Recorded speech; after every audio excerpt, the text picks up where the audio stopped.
La stratégie que Barcelone utilisera pour ramener Messi vient d'être révélée, et l'idée n'a pas plu à beaucoup de monde. On comprendra tout dans cette vidéo. Bienvenue sur la chaîne d'information du meilleur club du monde. Si vous ne voulez rien manquer de Barcelone, abonnez-vous maintenant à notre chaîne. Maintenant que vous êtes inscrit, passons aux actualités. Le départ de Messi du PSG est tenu pour acquis par la presse française. Barcelone attend que la rupture soit officielle pour aller de l'avant, mais elle a déjà annoncé publiquement quelle stratégie elle compte adopter pour ramener la plus grande idole du club.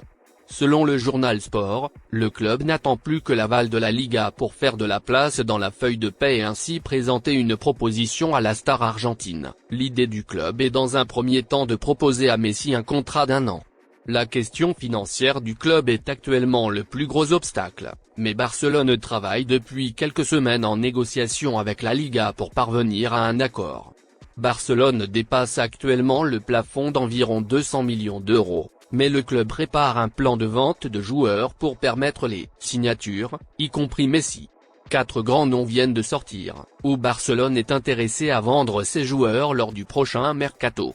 Les noms viennent d'Ansu Fati, Ferran Torres, Rafinha, et maintenant un autre nom est apparu sur la liste et ce fut une surprise pour tout le monde. Celle de Lewandowski. Même s'il a inscrit de grands buts, le conseil d'administration du club catalan comprend que les buts de l'attaquant ne suffisent pas, car il décide peu de matchs de la saison. De plus, Barcelone pense que le retour de Messi intéresserait la Liga, car il est l'un des principaux noms du football mondial, et sa présence augmenterait la visibilité du championnat espagnol sur d'autres marchés. Votre commentaire est très important pour Barcelone. Alors dites-le moi ici dans les commentaires. Êtes-vous d'accord avec la vente d'Ansu Fati, Ferran Torres, Rafinha et Lewandowski, qui ne devraient pas être vendus du tout? Dites-moi ici que je vais lire votre commentaire. N'oubliez pas de vous abonner. À la prochaine vidéo.